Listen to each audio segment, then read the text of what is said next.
దేవుని నామానికి వందనాలు. ఈ పగటి వేళ దేవుని యొక్క సన్నిధిలో ఆరాధన చేసి తీరడానికి దేవుడు మనందరి జీవిత తరగతిలో మనకి కల్పించిన మంచి సమయాన్ని బట్టి దేవునికి స్తోత్రం. దేవుడు మనందరినీ కూడా దీవించుగాక. ఈ పగటి వేళ దేవుని యొక్క శబ్దం విని తీరడానికి ఆకృతతో మనం కూర్చుని తీరడం దేవుడు వంశనిశ్చితంగా ఈ పగటి వేళ మనతో మాట్లాడి తీరుతారు. ఈ పగటి వేళ ఈ ఆరాధన కూటమికి మీ అందరికి కూడా ఆహ్వానం పంపించున్నాను. దేవుడు మీ అందరిని కూడా దీవించి ఆశీర్వదించుగాక. ఈ పగటి వేళ ఈ అధ్యాయం చదివి వచ్చిన వాళ్ళకి సంగతి హరిలే చెప్పండి. చదివి వచ్చారని నేను నమ్ముతున్నాను. ఈ అధ్యాయంలో దేవుని యొక్క ప్రజలను హతము చేసి తీరడానికి అనేక మంది శత్రువులు బయలుదేరిన ఒక ప్రణాళికలో యెహోషువను దేవుడు బలపరిచి తీరినట్టుగా బైబిల్ అక్కడ బోధించి తీరుతున్నది. దాని మొదటి 5 వచనాలు మనం చదివినప్పుడు ఇశ్రాయేలీయులు విపరీత దిశలో శత్రువులను వీక్షించినప్పుడు యెహోషువ దేవుని తట్టు ఆనుకొని తీరగా దేవుడు ఆయనని శక్తిపరిచి తీరిన ఒక స్థితిగతిని మనం చూడగలిగి తీరేది. ఒక పక్క శత్రువులు గుర్రములు అశ్రములు అదే రీతిగా వివిధ పట్టణస్తులై ఉండి తీరి వేగుగా పరిగెట్టినప్పుడు యెహోషువ మాత్రం దేవుని మీద ఆనుకుంటూ తీరి దేవుని యొక్క మాట కొరకు నిలకడతో కలిగి ఉన్నట్టుగా బైబిల్ అక్కడ ప్రస్తావించి తీరుతున్నది. 6వ వచనం చెప్తున్న ఒక మాట మీరు చూడండి.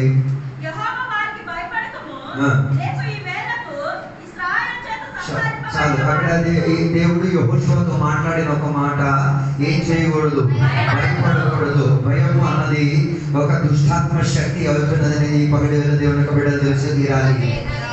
దేవుని యొక్క బిడ్డలు భయపడి తీరడానికి ఉన్నది కాదు, ధైర్యముతో జీవించి తీరడానికి ఉన్న స్థితిగతి దేవుని యొక్క బిడ్డలకు ఉన్నది. అందుకే దేవుడు ప్రత్యేకంగా యెహోషువతో చెప్పిన మాట, ఏం చేయకూడదు, భయపడకూడదు. భయం అన్న ఆత్మను మనం ఏం చేసుకుని తీరాలి, వదిలించుకు తీరడానికి ఒక ప్రయత్నం మనం చేసి తీరాలి. ఇశ్రాయేలు ప్రజలు భయపడి తీరడానికి ఉన్న కారణం ఏంటిది అంటే వారి విపరీత దిశలో వచ్చిన దేశస్థులు, వారికి సైన్యం ఉంది, ప్రజాబలం ఉంది, పట్టణం ఉంది, వారికి కావాల్సిన సౌకర్యాలన్నీ ఉన్నాయి యుద్ధం చేయడానికి. కానీ ఇశ్రాయేలీయుల చేతుల్లో ఏం లేదు, ఏ రీతి కలిగిన స్థితిగతి ఏమీ లేదు. అలాంటి దానిని చూసినప్పుడు ఆయనకి ఏం కలిగి తీరింది, భయం కలిగి తీరింది. ఈ పగటి వేళ దేవుని బిడ్డలు తెలుసుకు తీరాలి, భయపడి తీరాల్సిన పరిస్థితి లేదు. దేవుడు మనకి తోడుగా ఉండి తీరగలిగితే దేనినైనా మనం చేయించుకోగలిగి తీరేది. అందుకే యెహోషువ గ్రంథం 11వ అధ్యాయంలో సైన్యులు శత్రువులుగా ఎవరిని ఇశ్రాయేలీయులను ఎదిరించుకు తీరడానికి ఒక ప్రయత్నం చేసినట్టుగా బైబిల్ ప్రస్తావించి తీరుతున్నది. దేవుని యొక్క బిడ్డలుగా మనం తెలుసుకు తీరాలి. దేవుని యొక్క బిడ్డలుగా మనం కూడా యుద్ధం చేసే యుద్ధ భూమిలో మనం ప్రయాణం చేసి తీరుతున్నాం. మనకి కూడా శత్రువులు ఉన్నారు. శత్రువులు ఎవరు అన్నది పగటి వేళ ఒకసారి మనం దర్శించుకు తీరుదాం. మొదటి పేతురు పత్రిక 5వ అధ్యాయం 8వ వచనం చదివినప్పుడు సాతాను గురించి అక్కడ చెప్పుచున్న మాట, సాతాను గర్జించిన సింహము వలె ఎవరిని మిగులమా అన్న ఆలోచనతో ఏం చేసి తీరుతున్నాడు, పరిగెట్టి తీరే ప్రయత్నం చేసి తీరుతున్నాడు. కానీ అక్కడ మొదటిగా దేవుని యొక్క బిడ్డలను ఎదిరించేవాడు సాతానుడై తీరుతున్నాడు. అందుకే యోహాను సువార్త పుస్తకం 10:10లో సాతాను గురించి చెప్పే మాట, ఆయనని దొంగలాగా వ్యాఖ్యానపరిచి తీరుతున్నది. దొంగ వచ్చేది దొంగలించి తీరడానికి, చంపి తీరడానికి, నాశనం చేసి తీరడానికి. అప్పుడు తీరాల్సిన మాట, సాతానుడు వస్తే నీలో నుంచి దొంగతనం చేసి తీరుతాడు, నీలో నుంచి మరణాన్ని తీసుకొచ్చి తీరుతాడు, నిన్ను నాశనం చేసుకొచ్చి తీరుతాడు. అలాగైతే సాతానుడు దేవుని బిడ్డలు ఏం చేసుకు తీరాలి, ఎదిరించేటట్టుగా ఉండి తీరాలి. సాతాను ఎదిరించలేకపోతే నీకు ఆత్మీక విషయంలో నుంచి దొరకాల్సిన మేలులను సాతాను దోచుకు తీరుతాడు.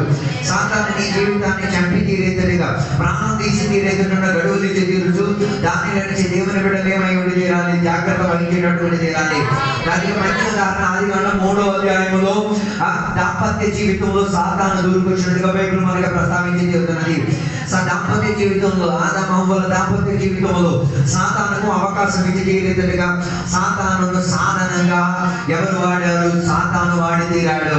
ఆదామును వాడి తీరడానికి సాతాను ఉపయోగించలేని కారణం ఏంటిది అంటే, ఆదాము అన్నిటికీ హక్కుదారై ఉన్నాడు కాబట్టి, అన్నిటికీ హక్కుదారై ఉన్నవాడు ఆయనకి ఇచ్చిన అధికారంలో నిలకడక కలిగి తీరితే ఏ సాతాను కూడా హక్కుదారు లెక్క అధికారం చెందిన వాడి వ్యతిరేకంగా రాలేడు.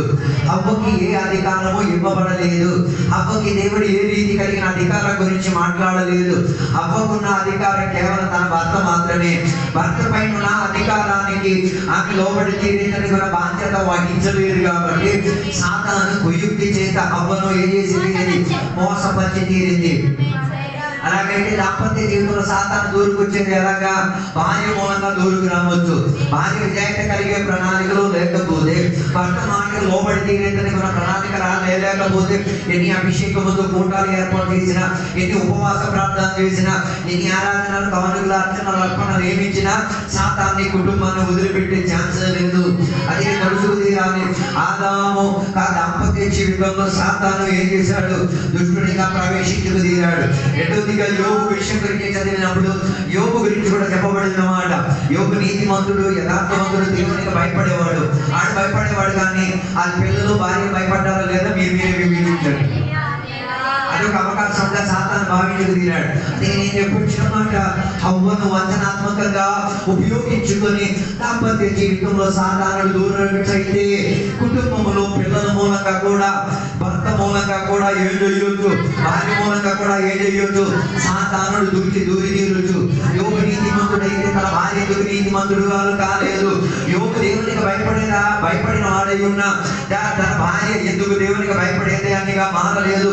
యోబు దేవునికి యథార్థంగా జీవించిన వాడైనప్పుడు కూడా తన పిల్లలు ఎందుకు మారలేకపోయారు? దాని అర్థం నాన్న నమ్మేడని చెప్పి పిల్లలందరూ మాయచేస్తాడు అనదేం లేదు.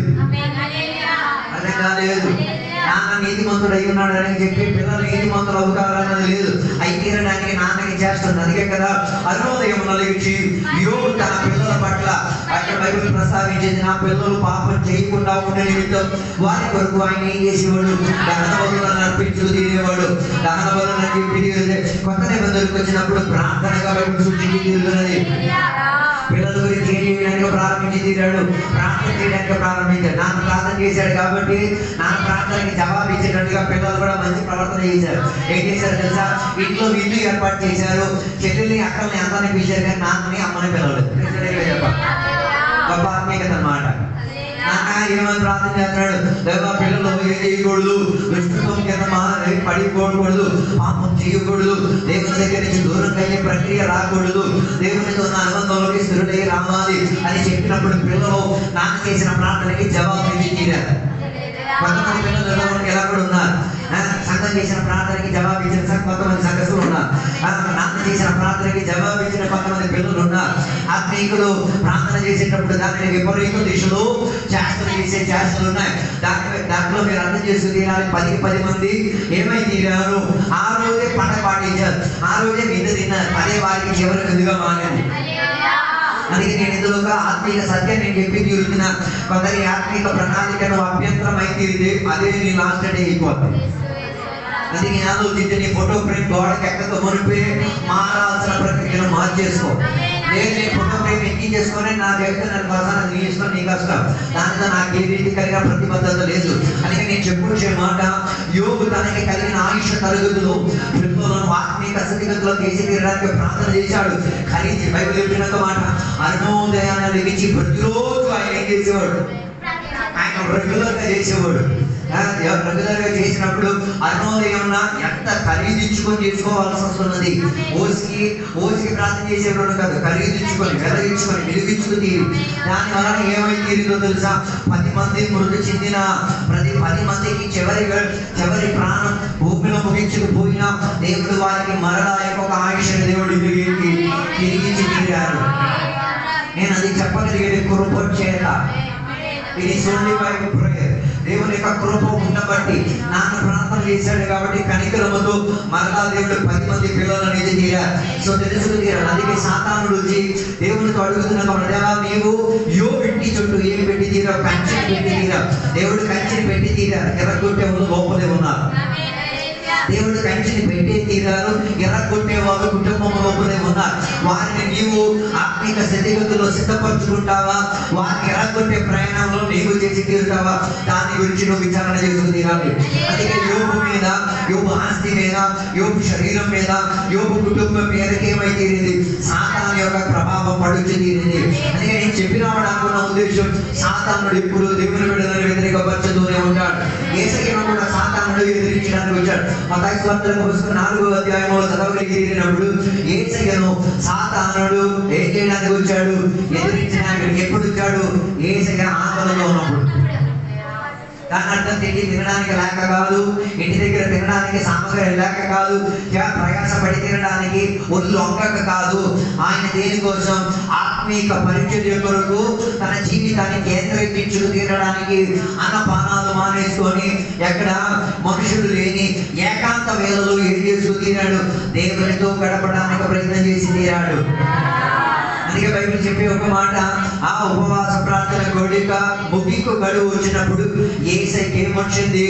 శారీరకంగా ఆకలి వచ్చి తీరింది. దాని అర్థం సాతానుడు ఎప్పుడు నీ మీద దాడి చేసుకోగలిగింది. when there is a weakness, నీలో ఒక బలహీనత వచ్చే చర్య వచ్చినప్పుడు వాటి మీద అటాక్ జరిగి తీరేది. ప్రార్థన చేయాలని తెలుసు, ఆరాధన చేయలేదా? చర్చిలో ఆరాధన తెలుసు, దూరింది మౌన బలహీనతలు. నేను ఆరాధన చేయ నా ఊళ్ళో అన్నట్టు నాకు ఆరాధన సహకరించట్లేదు, లోన్ దూరింది అన్నట్టు. సామాన్ దూరం చేసి ఇక్కడ వచ్చి కూర్చున్నాం అన్నట్టు. ప్రార్థన చేయాలని తెలుసు, సాక్ష్యం చెప్పాలని తెలుసు, సాక్ష్యం చెప్పడానికి దొరికిన వేదికలో సాక్ష్యం చెప్పకపోతే దూరింది. కారణం ఏంటి? ఎక్కడ బలహీనత ఉన్నదో అక్కడే సాతానుడు ఏం చేసి తీరేది? ప్రభావం చూసి పెట్టి తీరేది. అందుకే దేవుని యొక్క వాక్యం చెప్పేది, విశ్వాసముతో దేవుని వాక్యముతో ఎదుర్కోగలిగి తీరితే, ప్రార్థన చేయగలిగి తీరితే, విశ్వాసముతో నిలకడత కలిగి తీరితే సాతానుడు ఏం చేయొచ్చు? ఎదురించి తీరొచ్చు. ఓకే, సాతాను విషయంలో ఎలాగైనా గెలుపు సాధించింది. రెండోదిగా మనకున్న శత్రువు మొదటి యోహాను పత్రిక 2:15-16 చదివినప్పుడు చెప్పుచున్న మాట, లోకం మనకేమై తీరుతున్నది? శత్రువు అయి ఉన్నది. అందుకే యేసయ్య చెప్పినది, అందుకే పత్రిక మొదటి యోహాను పత్రికలో చెప్పబడుతున్నది, లోకాన్ని ప్రేమించమాకుడి, లోకాన్ని ప్రేమించడం వలన ఏమై తీరుతారు? లోకం నీలో ప్రభావాన్ని తీసుకొచ్చి రాగలిగి తీరుతుంది. అందుకే రోమా పత్రిక 12:2 చెప్తున్నది, లోకాన్ని ఆచరణలో ఏం చేయకూడదు? ఆచరించకూడదు. Don't be conform to this world trend. అర్థం కాలేదు? లోకం చూపించిన మాదిరికి మనం ఏం చెయ్యకూడదు, లోపడేటట్టుగా తీయకూడదు. అధిక శాతం మంది దేవుని బిడ్డలు సాతాన్ని ఎదిరించేస్తారు కానీ లోకాన్ని ఎదిరించలేరు. లోకాన్ని ఎదిరించకపోవడానికి ఉన్న కారణం ఏంటిది? లోకములోనే మనం జీవించి తీరుతున్నాం కాబట్టి. లోకము మన పైన ఏముంది? అధికారాన్ని ప్రస్తావించే తీరే ప్రక్రియ ఉన్నది. దానికి మంచి ఉదాహరణ ఆదికాండం 13వ అధ్యాయం. లోతు తన కుటుంబం గురించి విశ్వాసమును ఆధారం చేసుకున్న అబ్రహాం ఇంట్లో నుంచి పారిపోయిన వాడే లోతు. విశ్వాసి ఇంట్లో నుంచి గొడవ చేసుకొని వెళ్ళినోడే లోతు. బాగా ఆలోచించుకుని దేవునికి స్తోత్రం చెప్పాలి. ఆత్మిక సమాజంలో నుంచి కుడియనము గొడవ చేసుకొని పారిపోతే నీకు శుభం కలగదు. నీ జీవితం పైన లోకం తాండవం ఆడి తీరుతుంది. అందుకే పాస్టర్ మాటలను ధిక్కరించేసి, సంఘ పెద్దల యొక్క మాటలను ధిక్కరించి, సంఘంలో ఉన్న వారి మాటలను ధిక్కరించేసి, ఏ పని చేసినా, నువ్వు చేసుకున్న ఏ పని చేసుకున్నా పెళ్లి చేసుకున్నది లోకంతోనే. You are married to the world. లోకానికి నీవేమై ఉన్నావు? పెళ్లి చేయబడి ఉన్నావు. అందుకే మొదటి యోహాను పత్రిక 2వ అధ్యాయము 15వ వచనం ఒకసారి చదవండి. 15-16 వచనాలు.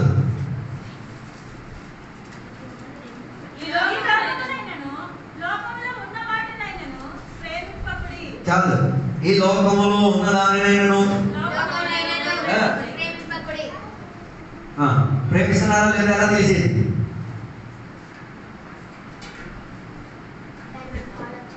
హలో, మీరు బియ్యాన్ని ప్రేమిస్తున్నారా లేదా? ఎక్కడ బియ్యం కదా అక్కడ నువ్వు వంట వేయగలగా.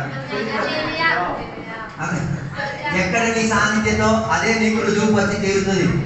బ్రాండీ షాప్ నీ సాన్నిధ్యం అయితే అక్కడ నీ ప్రేమ ఉంటే అక్కడ నీకు కనబడుతుంది. అర్థం కాదు? సినిమా థియేటర్లో సినిమా నీకు పిచ్చి అయితే అదే నీ లోకం అయితే నువ్వు సినిమా థియేటర్లో కనిపిస్తావు. ఫోనే నీ పిచ్చి అయితే నువ్వు ఫోన్లోనే ఉంటావు. అర్థం కాలేదనుకుంటా. wherever your madness is, there the world is. నీ పిచ్చి ఎక్కడ ఉందో అక్కడే అదే నీ లోకం. అందుకే 15వ వచనం చెప్తున్న మాట, మీరు లోకాన్ని ఏం చేయకూడదు. మళ్ళా ఒకసారి చదవండి. అప్పుడు మనం జీవించేది లోకంలో. లోకంలో ఉన్నది దేనిని చేయకూడదు. అరే మనం తింటానని కూడా ఆలోచించకూడదు.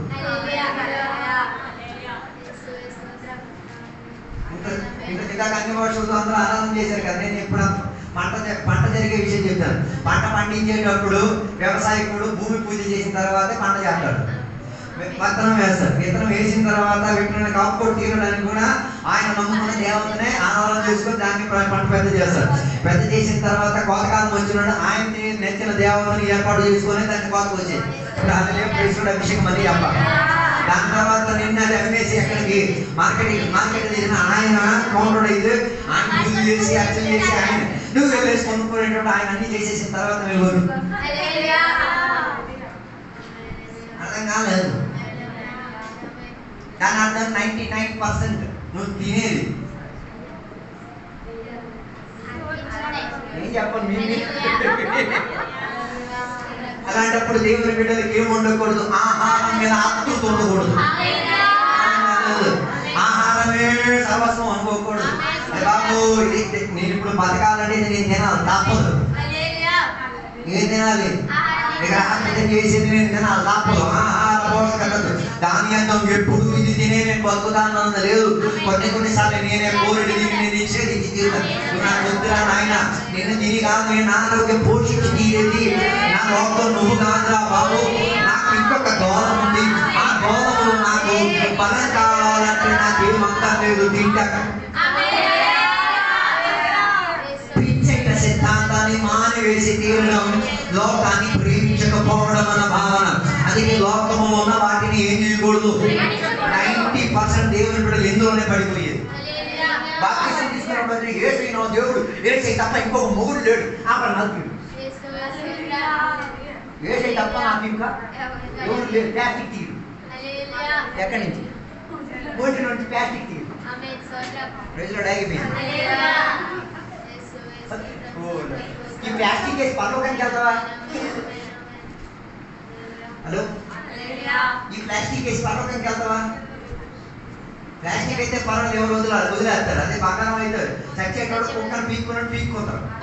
నేను దేవుని బిడ్డల సమాధి కార్యక్రమం నేను చూశాను. పాపం ఆ విశ్వాసి ఏం వదులుకోలేకపోయింది. బంగారం వదులుకోలేకపోతే కూతురు కొడుకులు కలిపేసి వదిలించేసుకున్నాను. ఇప్పుడు కూడా రికార్డింగ్స్ ఉన్నాయి. ఇప్పుడు కూడా రికార్డింగ్. కూతురు ఒక పక్క, కొడుకు ఒక పక్క, కోడలు ఇంకో పక్క, ముగ్గురు 3 పక్కల పక్కన కూర్చొని ఏం చేశారు? పీకాల్సిన ప్యాస్టిక్లన్నీ పీకేశారు. నేను మాత్రం ఒకటి అనుకున్నాను, మట్టిలో పాత పెట్టే ప్లాస్టిక్ ఏం లేకుండా ఆ ముగ్గురు పిల్లలు కూడా దేవుని స్తోత్రం చేశారు. ఆ అమ్మకో అర్థం కాలేదు. చచ్చేటప్పుడు పిల్లలకైనా అది అర్థమై తీరిందని నేను. దాని అర్థం లోకాన్ని ఏం చెయ్యకూడదు. Follow the trends. లోకం ఆచరించే ట్రెండ్. బట్టల షాప్కి వెళ్తే అన్ని బట్టలు మనం కొనుక్కోలేము. చెప్పుల షాప్కి వెళ్ళి అన్ని చెప్పులు మనం కొనుక్కోలేము. అన్ని వస్తువులు కొనుక్కోవడానికి మనసు ఏమిచ్చి తీరుతుంది, ప్రేరేపణించుకోగలిగి తీరుతుంది. కానీ చెప్పు తీరగలిగేది ఏంటిదని ఈ లోక మర్యాదలు కాదు. నాకున్న అనుస్వాదం, I don't find pleasure in it. నాకు దీంట్లో ఏం కలగట్లేదు, సుఖం కలగట్లేదు. 80,000 రూపాయల చీర కొనుక్కున్నా, 92,000 రూపాయల టీషర్ట్ కొనుక్కున్నా నాకు అందులో ఏం అనిపించి తీరదు, సుఖం అనిపించి తీరదు. అర్థం కాలేదు. కొందరికి వాటి కోసమే సుఖం అనిపించి తీరేది కాబట్టి వాటిని ప్రేమించే దానికన్నా సౌరభ్యత ఎక్కడ కనబడి తీరుతున్నది? దేవుని ఆరాధించే దాంట్లో కనబడి తీరుతున్నది. అందుకే తెలుసు తీరాలి. లోక ట్రెండ్ని, లోక సుఖాన్ని, లోకం ఇచ్చిన ఒక సుఖం ఉంది. ఆ సుఖాన్ని ఏం చేయగలిగి తీరాలి? విడిచిపెట్టుకోగలిగి తీరాలి. లోటు అడిగితే వాడు చెప్తాడు, సుధోమ ఆయనకి ఏమిచ్చి తీరింది? సుఖాన్ని తీరింది. ఆయన ఎందుకు పంచుకున్నాడు? ఏంటిది? సుధోమ పట్టణం దేవుని నిర్మించిన ఏదేని తోటలా ఉందని ఆయనకి అనిపించింది. అర్థం కాలేదు. దేవుని తోటని ఎప్పుడు చూడలేదు. దేవుని తోటను చూడలేనోడు కనిపించిందంతా దేవుని తోట అనిపించేది. అర్థం కాలేదు. దేవుని తోటను సమంగా చూచుంటే దేవుని తోటలో ఉన్న సృష్టింపను సరిగ్గా చూసి తీరితే అన్నింటినీ దేవుని యొక్క తోటగా నీ వెళ్ళలేవు, చెప్పి తీరలేవు. ఉన్నారా లేదా నాకు తెలియదు. అందుకే చాలా మంది చెప్పుతారు ఆభరణం వేసే ప్రాబ్లం ఏం లేదు. ఎవరిని పెళ్లి చేసుకోవడానికి వెళ్ళినప్పుడు, రెబెక్కాకి సంబంధం మాట్లాడడానికి వెళ్ళినప్పుడు ఎవరు ఎలియాజరు ఏమి ఇచ్చాడు? అంతా ఇచ్చాడు. వెరీ గుడ్, ఇచ్చాడు, ఇచ్చుకున్నాడు. Very good. ఇచ్చుకున్నాడు, వెరీ గుడ్. ఇటు తీసుకొని వెళ్ళాడు, వెరీ గుడ్, ఓకే, నేను ఒప్పుకుంటాను. నేను అడిగేది, రెబెక్కా దేవునికి నమ్ముకుంది, ఆ నాన్న ఏం పని చేసేవాడు? అది చదువుకోవాలి. ఆ నాన్న అన్ని దేవతలకు ఏం చేసేవాడు? సేవించే పూజారి అని బైబిల్ చెప్తున్నది. అట్లాంటోడు కూతురు మాత్రం దేవుడిని నమ్ముకుంది, కూతురు మాత్రం దేవుడి యొక్క విశ్వాసానికి పిచ్చి పట్టుకున్నది. నాన్న మాత్రం ఏం చేసుకోలే, ఇట్లాంటి వాటిని నమ్మేవాడు కాదు. నమ్మనోడు వాడిని, అట్లాంటి వాడిని ఏం చేయదు, రెబెక్కా త్వరగా వదిలించడు. అర్థం కాలే. అందుకే కదా ఎలియాజరు పద నా తోడుగా రా అని చెప్పినప్పుడు రావాలంటే అవతల ఉన్నవాడికి మై మరిపించి తీరే లోకం వాడి చేతికి ఇవ్వాలి. అందుకే ఆయనకి ఏమి ఇచ్చి తీరారు? ఎదురు కట్నం ఏంటి? బైబిల్ చెప్పే ప్రస్తావన ఎదురు కట్నం, ఎదురు కట్నం చిట్టి చట్టి. మన దేవుని పేరు కొందరు అట్ని చిట్టి లాగేసుకోండి. మరి భర్త అని పిలవకూడదు, పుచ్చుకున్నాడుగా భర్త ఏం పిలవాలా? మీరు ఇచ్చించారు. పెళ్లి చూపులకి వెళ్ళినప్పుడు ఆవుకున్నట్ట ముందే వేరే మాట ఇవ్వాలి. 1 lakh, 3 lakh, 5 lakh, 7 lakh, 9 lakh, 10 lakh, 15 lakh. నువ్వు దాన్ని అమ్ముడిపోయి ఉన్నట్టు. బైబిల్ చెప్తున్న ఒక మాట, మన పిల్లోడు ఇంటికా నుంచి ఏం వెళ్ళింది అంటే తిరిగి ఎదురు కట్ట మాట ఇచ్చారు. అర్థం కాలేదు. దానిని ఆత్మీయంగా వ్యాఖ్యానించగలగా పరిశుద్ధాత్మ దేవుడు సంఘాన్ని ఏం చేశారు? అలంకారముగా, ఆభరణముగా, ఎదురు కట్నంగా ఏం చేశారు? ఇచ్చి తీరారు. ఎలియాజరు అన్నవాడు పరిశుద్ధాత్మకు సాదృశ్యమైనప్పుడు రెబెక్కా సంఘానికి ఏమై తీరుతున్నది? సాదృశ్యమై తీరుతున్నది. రెబెక్కా సంఘానికి సాదృశ్యమైనప్పుడు లాభాన్ దేనికి సాదృశ్యం? లాభాన్ లోకానికి సాదృశ్యం. దాని అర్థం ప్రతి రెబెక్కాకి లోకం అన్న ఒక నాయన ఉంటాడు, లోకం అన్న ఒక తల్లి ఉంటుంది, లోకం అని చెప్పి ఒక కుటుంబం ఉంటుంది. ఎలియాజరుతో బయలుదేరాలంటే లోకానికి భయపడి, ఇది కొంతమంది దేవుని బిడ్డలకి ఎలగదు, ఎలగనివ్వదు. ఎవడు ఎలగనివ్వడు? యోహాను 10:10 ఆడికి ఎలగనివ్వడు. అర్థం కాలేదు, అర్థం కాలేదు. ఆయన గురించి అక్కడ చెప్పిన దొంగ అని చెప్పాడు, సాధారణ చెప్పలేదు. దొంగ, ఆ దొంగ నీ చేత ఏం చెప్పనివ్వడు, ఈ వాస్తవికతను ఒప్పనివ్వడు. ఆ దొంగని చేస్తాడు, దొంగని చేస్తాడు. రెండోది చెప్పేస్తాడు, మూడోది ఈ 3 యాక్టివిటీ జరిగింది. అర్థం కాలేదు, అర్థం కాలేదు, అర్థం కాలేదు, అర్థం కాలేదు. ఉన్నారా? 3 యాక్టివిటీస్ ఎవరు చేస్తారు? హల్లెలూయా, ప్రైజ్ లార్డ్ చెప్పండి. హల్లెలూయా. రెబెక్కా ఎలియాజరుతో కలవాలంటే దేనికి భయపడి చెప్పాలి? కొందరికి ఇప్పుడు కూడా దేనికి భయపడి చెప్పలేదు. ఏం చెప్తా? పాట పాడవాలి. లోకం నాకు కావాలి, ఆత్మ నాకు కావాలి, రెండింటితో కాపురం చేయాలి. అవదు, భయపడి అవదు. పరిశుద్ధాత్మ దేవుడు నేటికి కూడా సంఘములో నిన్ను చేర్చడానికి ప్రయత్నం చేసి ఉంటుంది. ఈ పనిని కదా లోకానికి భయపడి చెప్పి లాభాన్ లాభాన్ లాభాన్, ఇన్నాళ్ళు నన్ను పెంచావు, పోషించావు, లాలించావు, ఆదరించావు, అన్నం పెట్టావు, నాటించావు, కావాల్సినవన్నీ ఇచ్చావు, కానీ నీ టైం అయిపోయింది. నేను ఇప్పుడు ఒక నిబంధన చేసుకున్నాను. ఎవరు వచ్చారు? పరిశుద్ధాత్మ దేవుడు వచ్చారు. పరిశుద్ధాత్మ దేవుడు వచ్చి నేను ఆయనతో ఏమై తీరాలి, ఏకమైంది తీరాలి. నీకు పరిశుద్ధాత్మతో రెబెక్కా కలిస్తేనే ఎవరి దగ్గరికి వెళ్ళగలిగి తీరేది? వరుడైన యేసయ్య.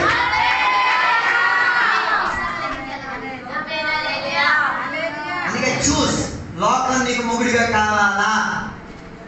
ఇస్సాకు నీకు 2 ముగ్గులు పెట్టుకొని,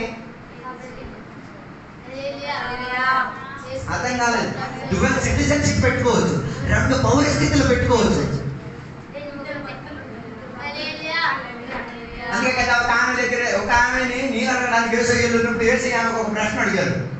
ఏమమ్మా అక్కడ ఎంతమంది గురించి చెప్తున్నారు? ఓహో, అందుకే అమ్మ మెట్ట మధ్యాహ్నం నీళ్ళు తోడుకోవడానికి వచ్చి ఎట్లా చెప్పలేదు.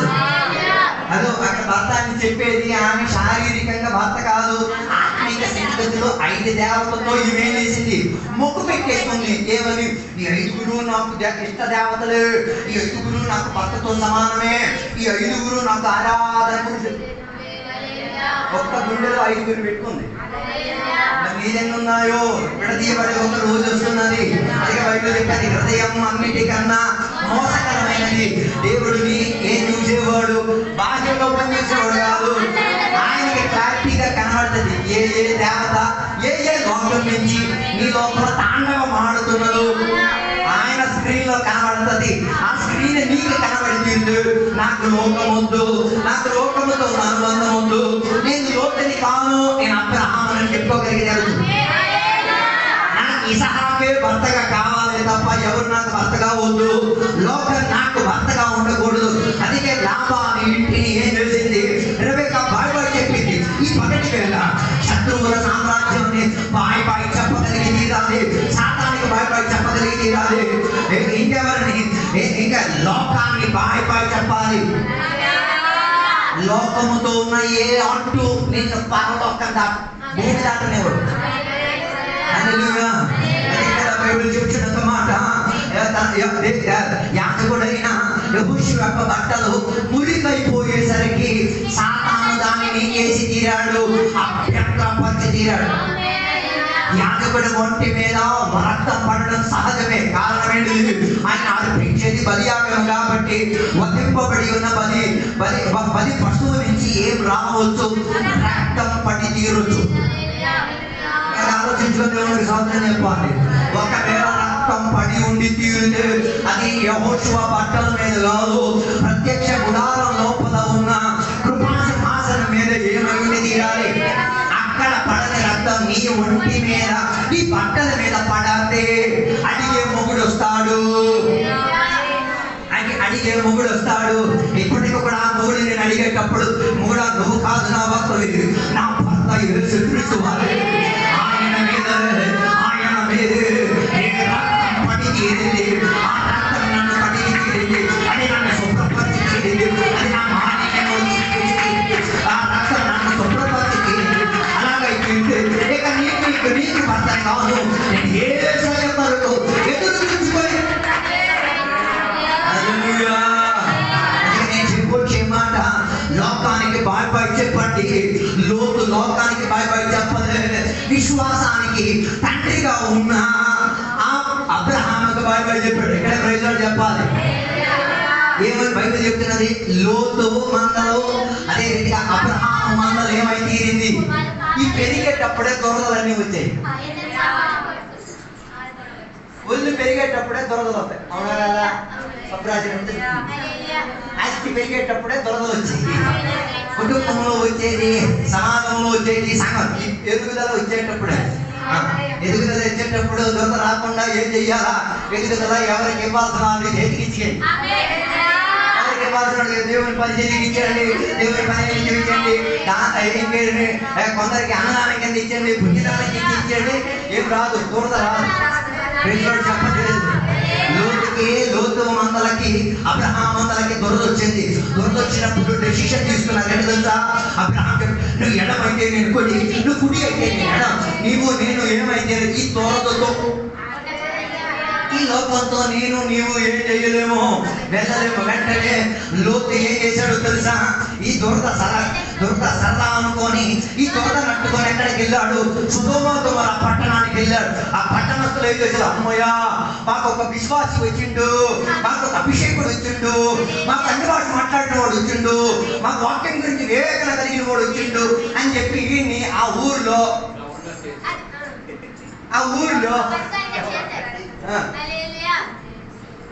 హలో ప్రెసిడెంట్ గా ఆయన ఏం చేశారు, కూకోబెట్టారు.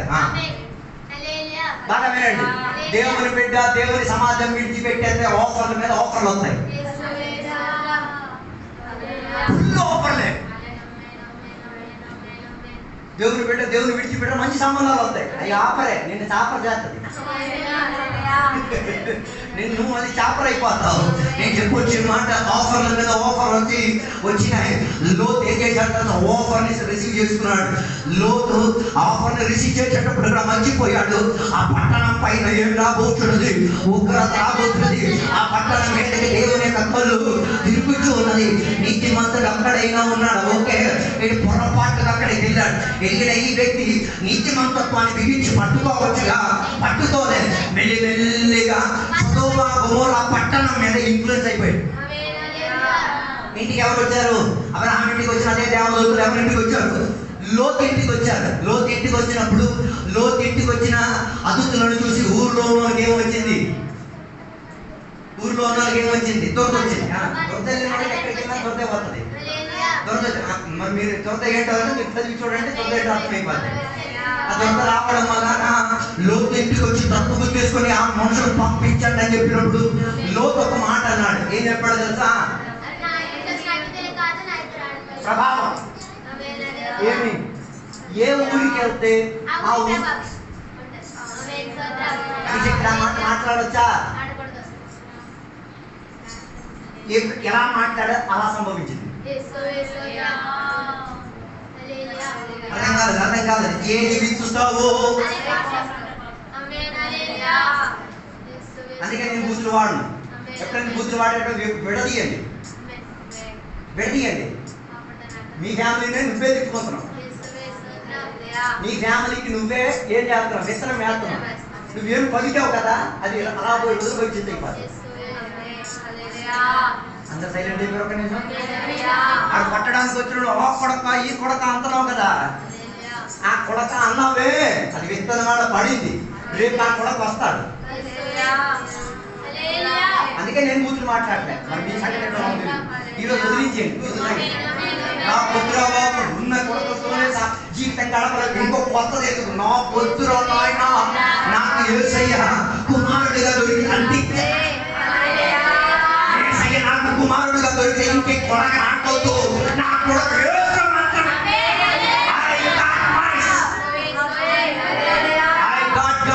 దేవుని ఒకే ఒక కుమారుడు నా దగ్గర ఆయన దొరికితే ఇంకే కొడక నాకొద్దు.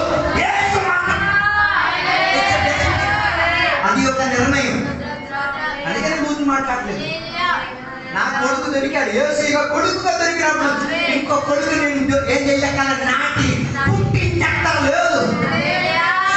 ఏం చేశాడు? నాటాడు, మర్చిపోయాడు. దీని కోతకాలం. So whatever you invest on this world, ఈ లోకంలో నువ్వేమి ఇన్వెస్ట్ చేసినా దాని ఫీడ్బ్యాక్ సునిశ్చితంగా చెప్పక తప్పదు. You cannot carry that. నువ్వు దానిని మోసి తీరలేవు, నువ్వు దానిని ఎత్తి తీరలేవు, నువ్వు దాని మీద నిలబడతా కలిగి ఉండలేవు. ఈ పాటి వేళ ఆ విత్తి నుంచి వేరే తీరడానికి ఏం చెప్పాలి? లోకం నాకొద్దు, నా దేశం మాత్రం చాలు, ఆయన రక్తం మాత్రం చాలు, ఆయనతో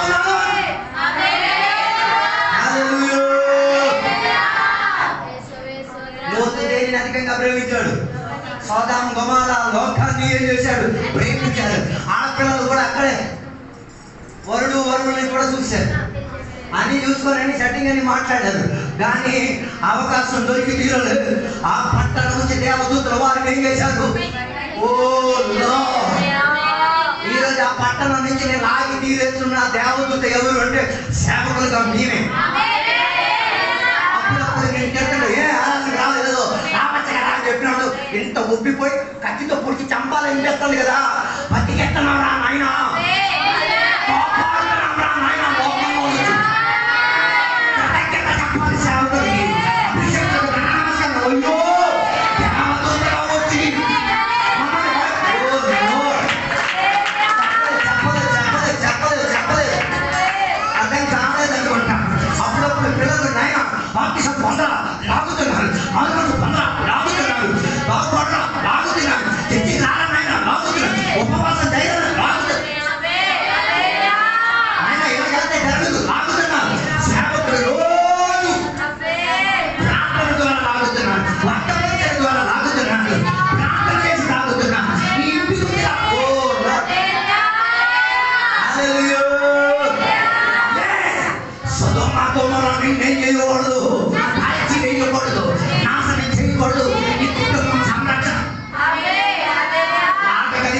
మంచి దేవదూతలు నీకు దొరికితే మౌనం పాటించకుండా వారి కొరకు ప్రార్థించండి, వారి కొరకు విజ్ఞాపన చేయండి. అయ్యో మమ్మల్ని కాపాడినట్లనే అనేకులను ఏం చేసి తీరాలి. అందుకే సువార్తలు చేసేది. సువార్తలు ఎందుకు చేసేది? మనకి మనకి ఆదివారం అన్ని సువార్త. ఎవరెవరికి? దేవుని బిడ్డకే సువార్త. సువార్త ఎక్కడ కాదు, ఇక్కడ కాదు, బయట. హలో, ఎందుకు సువార్త లేదు? ఎందుకు సువార్త బయట లేదు? లోన మీలో సువార్త లేదు. సువార్త అంటే ఎవరు? ఇంకెవరు కాదు, యేసుక్రీస్తు వారు. యేసుక్రీస్తు వారి గురించి చెప్తున్న మాట వాక్యాధారంగా యేసయ్య దావీదు కుమారుడుగా వచ్చి పుట్టి, దావీదు కుమారుడుగా వచ్చి సింహాసనం ఏర్పాటు చేసి ఆయన మరణించి మూడో రోజు పునరుత్థానమైన ఆ యేసుక్రీస్తు వారిని సువార్త అని చెప్పేది. ఇంకెవడు ఏం చేయగలే? స్క్రిప్చర్స్ ఆధారంగా రాలే, వాక్యాధారంగా రాలే, వాక్యాధారంగా పుట్టలే, వాక్యాధారంగా మరణించలే, వాక్యాధారంగా లేవలే. లెక్కించిన వాడు ఒక్కడే, ఆయన పేరు యేసుక్రీస్తు. ఆయన అన్నిటి విషయానికి నీకేమై తీరాడు? పరిహారిగా మారి తీరాడు. రోగమా ఆయన వైద్యుడు, అప్పుడా ఆయన ధనైశ్వర్యము, నీ జీవిత కుటుంబ స్థితిగత ఆయన మంచి కుటుంబం ఇచ్చు. Whatever your problem is, Jesus can be the best solution. నీ సమస్య ఏమైనా పర్వాలేదు, ఆయన ఏమైతే ఈరోజు మంచి పరిహారం. నాకు తెలిసి అందుకే రెబెకా చెప్పినట్టుగా నాకు ఇస్హాకు చాలు, నాకు ఇస్హాకుతో ఉన్న సంబంధమే. అందుకే నేను చెప్పొచ్చే మాట బైబిల్ 2 తిమోతికి రాసిన పత్రిక 4వ అధ్యాయం 10వ వచనంలో దేమా అని చెప్పిన ఒకటి గురించి రాయబడినది. దేమా పరిచర్యకి వచ్చిన వాడే, దేమా రక్షణ పొందిన వాడే, దేమా మారు మనసు పొందిన వాడే, దేమా దేవునితో దేవుని సమాజంతో అనుబంధం కలిగిన వాడే. కానీ ఆయన ఒక పట్టణానికి వచ్చినప్పుడు ఆ పట్టణంలో బంగారం వ్యాపారం నిర్మించింది. ప్రెసిడెంట్ ఇక్కడే చెప్పాలి. పరిచర్యకి వెళ్ళినప్పుడు ఇంకేం నిర్మించింది? అమ్మయ్య వీధల్లా బంగారం ఏరితే బంగారు పాప అయిపోతారు అనుకున్నాడు. ఏం చేశాడో తెలుసా? సేవా పరిచయం విడిచిపెట్టాడు, విశ్వాసాన్ని విడిచిపెట్టాడు, ఆత్మీయతను విడిచిపెట్టాడు, దేనిని ఆసక్తి చెంది తీరాడు. నరేంద్ర మోడీ గారు నాకు భలే నచ్చుతాయి. ఎందుకో తెలుసా? ఈ సంవత్సరంతో పాటు బంగారం నాకు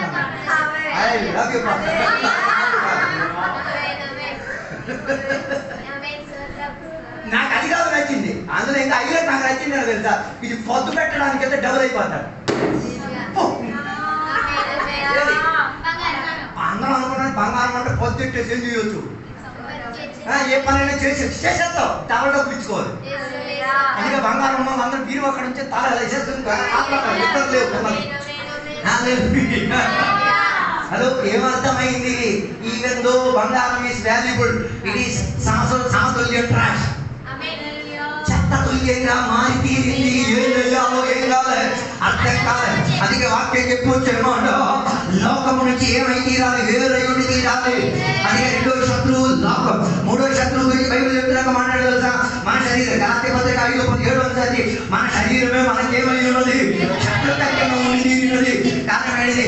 శారీరక క్రియల గురించిన వర్ణన 19వ వచనం నుంచి చదివితే మేము చూసుకోవచ్చు. దాని అర్థం ఈ శరీరం ఎక్కడున్న సామగ్రి. అందుకే అప్పుడప్పుడు ఈ పాట పాడి గుర్తుపెట్టింది. ఏంటి? మట్టిరా మట్టిరా, మన్నురా మన్నురా, ఎంత పురాణి మాట చెప్పినా సత్తే నన్ను ఇక్కడే పూడ్చిపెట్టాలని పాడాలి. అదే కాలేదు. ఏ మట్టి, ఎంఏ మట్టి, బిఏ మట్టి, సిఏ మట్టి, డిఏ మట్టి, ఏ పోస్టులు ఉంటే ఆ పోస్ట్ మట్టి. మట్టితోనే ఇదే చేయాలి, కలిసి తీరాలి. మట్టితో కలవకమును మట్టి లోపల ఏముండి తీరాలి? దేవుడు ఇచ్చిన ఆత్మశక్తి. అందుకే రోమపత్రిక 7:18 నేనేదో మంచి చేయాలనుకుంటున్నాను కానీ నాలోంచి మంచి రావట్లేదు, శక్తన్నంతా నాలోంచి వచ్చి ఇదే నీ శారీరక ప్రక్రియ. హలో, ఈ పిల్లలకి ఎవరు అబద్ధం చెప్పడం నేర్పించక్కర్లే, ఈ పిల్లలకి ఎవరు కోపడటం నేర్పించక్కర్లే, నేర్పించలే. అది రక్తముతో వచ్చినది. అలాగైతే ఇది శరీరము ఈ రక్త మాంసముతో కలిసి ఉన్నది కాబట్టి మట్టికి మట్టే కలిసి తీరాలి. కానీ శరీరానికి విపరీత దిశలో ఉన్నదేది? ఆత్మశక్తి. అందుకే మనిషికి 3 రీతిగా దేవుడు విభజించాడు: శరీరం, ప్రాణం, ఆత్మ. శరీరం ఎక్కడున్న సామగ్రి? భూమిలో ఉన్న సామగ్రి. ప్రాణాత్మ ఎక్కడున్న సామగ్రి? హలో,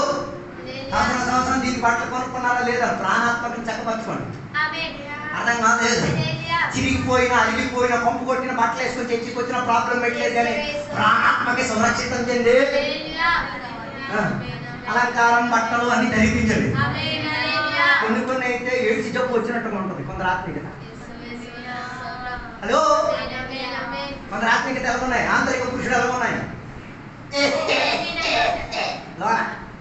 ఎందుకు ఈ ఆదివారానికి సంక్రాంతికి శివరాత్రికి ఏం చెప్తారుగా, తర్వాత ఏం వాడదు. ఓకే, హలో హలో, నాకు ఉన్నారా లేదా నాకు తెలియట్లేదు. ఒకసారి నీ ఆంతరిక పురుషుణ్ణి బాహ్య పురుషుణ్ణి విడదీసుకొని పక్కకు చూడు. ఏది లోగా ఉంది, కొంత బాహు పురుషుడు పెద్దలో ఉంది, ఆంతరిక పురుషుడు పక్కడే. హలో, హల్లెలూయా. అలాగైతే శరీరానికి ఎప్పుడు ఆంతరిక పురుషుడు విపరీత దిశలోనే ఉంటాడు. హల్లెలూయా.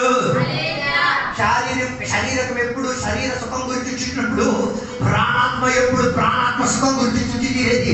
అందుకే బైబిల్ చెప్పే ఒక మాట, నీ ప్రాణాత్మలను ఏం చేసి తీరాలి, అలంకార భూషితంగా చేసి తీరాలి. అందుకే బైబిల్ చెప్పే తిరుపతి పత్రిక ఇంటికి చదవాలి. మృదువైనది సమాధాన్ని కల్పించి తీరేటట్టుగా, నెమ్మది కల్పించి తీరేటట్టుగా, ఓపిక కలిగించి తీరేటట్టుగా ఉన్న ప్రాణాత్మను ఏం చేసి తీరాలి, నీ ఆంతరిక పురుషుడు. ఈ ఆరాధనకి, గుడికలకి, ఉపవాసం ఇవన్నీ చేసే దేనికి? పని పాట లేక అనుకుంటున్నారా? కొందరు అనుకుంది ఈ పాస్టర్ ఎప్పుడు నెలలో 3 రోజులు ఉపవాస ప్రార్థన పెట్టించారు, నెలకు ఒకసారి రాత్రి మొత్తం ప్రార్థన చేయించారు. అరే బాబు ఎందుకు చేయిస్తున్నాడు? నీ బాహ్య పురుషుడు కాదు, నీ ఆంతరిక పురుషుడు ఏమై ఉండి తీరాలి. చెప్పి నేను ముగించి తీరుతున్నాను. ఆయన ఇప్పుడు నీ శరీరం నీకు శత్రువు, నీ శరీరం లాగెక్కి తీరితే ప్రయోజనం లేదు. నీ ప్రాణాత్మ ఏమై ఉండి తీరాలి, లాగెక్కి.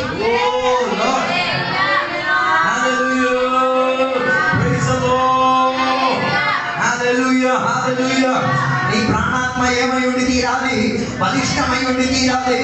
నీలో ఏ మంచితనము లేదు, దానికి ప్రాణాత్మ దేవుడు ఇచ్చినది కాబట్టి అందులో ఏదైనా మంచితనానికి ఏం తెలియచ్చు, ఒక సృష్టింపు నుంచి తీరొచ్చు. అందుకే రక్షణ పొందేటప్పుడు రోమపత్రిక చెప్తున్న మాట, ఒకటి యేసయ్యని నిజ రక్షకునిగా అంగీకరించి యేసయ్య ప్రభువు అన్నది ఎక్కడెక్కడ ఒప్పాలి. ఒకటి హృదయం ముందు విశ్వసించి తీరాలి, రెండోది నోటి ద్వారా డిక్లేర్ చేసి తీరాలి. హృదయంలో ఏం అండర్స్టాండింగ్ చేసావు? యేసయ్య మాత్రమే దేవుడు, యేసయ్య మాత్రమే యజమాని, యేసయ్య మాత్రమే అధికారి, యేసయ్య మాత్రమే ఏముంది వారసత్వం నా మీద ఉందని రక్షణ పొందిన రోజు ఒప్పుకున్నాం. ఒప్పుకొని దాన్ని ఏం చేశావు? సో 2 టెస్టిమనీస్, 2 సాక్ష్యాధారాలు. ఒకటి నీ హృదయ సాక్ష్యం చెప్పించింది, 2 ఏమని? యేసయ్య మాత్రమే దేవుడని, యేసయ్య ఒక్కడేనని. దాని తర్వాత ఏం మారకూడదు, నిర్ణయం మారకూడదు.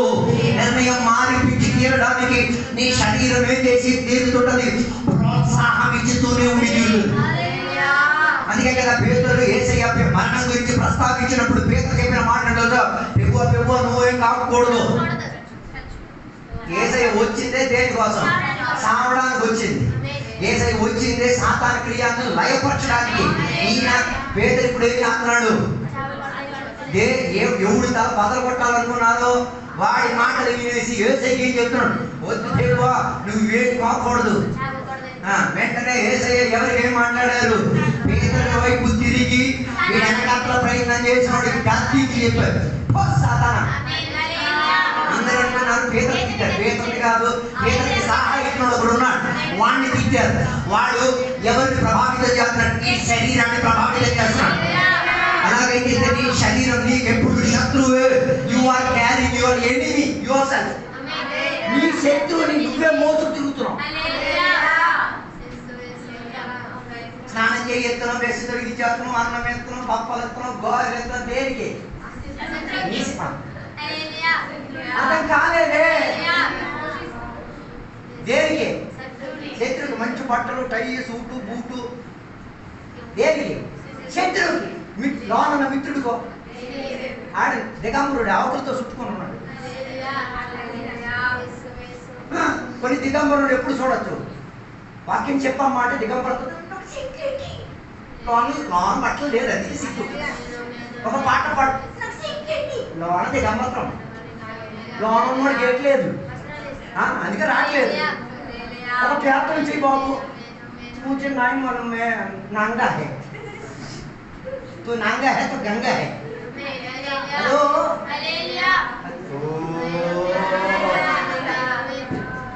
ఎక్కడెక్కడో వాసనలు వస్తున్నాయి. హలో హలో డోంట్ వరీ, నంగా హై తో క్యా, వస్త్రం ధరించడానికి ఆయన రెడీగా ఉన్నారు. నువ్వు దిగంబరుడు అయితే ఏమయ్యేది? ఈ పగటి నీ దిగంబరత్వానికి ఏమైంది? ఈరోజు కప్పి పెట్టి తీరడానికి అదిగో ఒకడు వస్త్రాన్ని సిద్ధపరుచుకొని యోహాను ప్రస్తావించిన లోక పాపం ముగించున్న గొర్రె పిల్ల రక్షణ వస్త్రం పట్టుకొని రెడీగా ఉన్నది కప్పి పెట్టి తీరడానికి. అందుకే ఆత్మశక్తి ఒకరిలో వచ్చి తీరితే రక్షణకున్న ప్రభావం సాక్ష్యం ద్వారా కనబడతాయి, పాటల ద్వారా కనబడతాయి, సువార్త ద్వారా కనబడతాయి.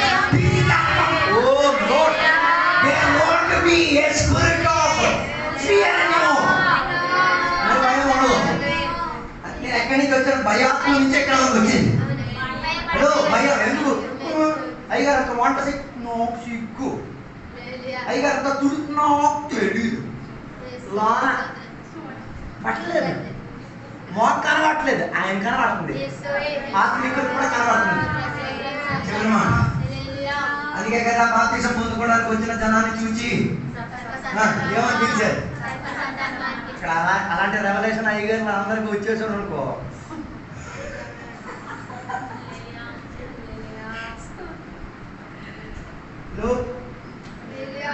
ఎందుకు ఆమె సర్వసంతానం అని పిలిచారు?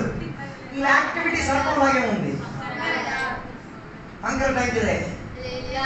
హలో యేసయ్యని చూసినప్పుడు అదే యోహాను చెప్పాడు, ఆయన గొర్రె పిల్లను సంబోధించి నేను నీకు అడిగాను, who are you? Sometimes GP,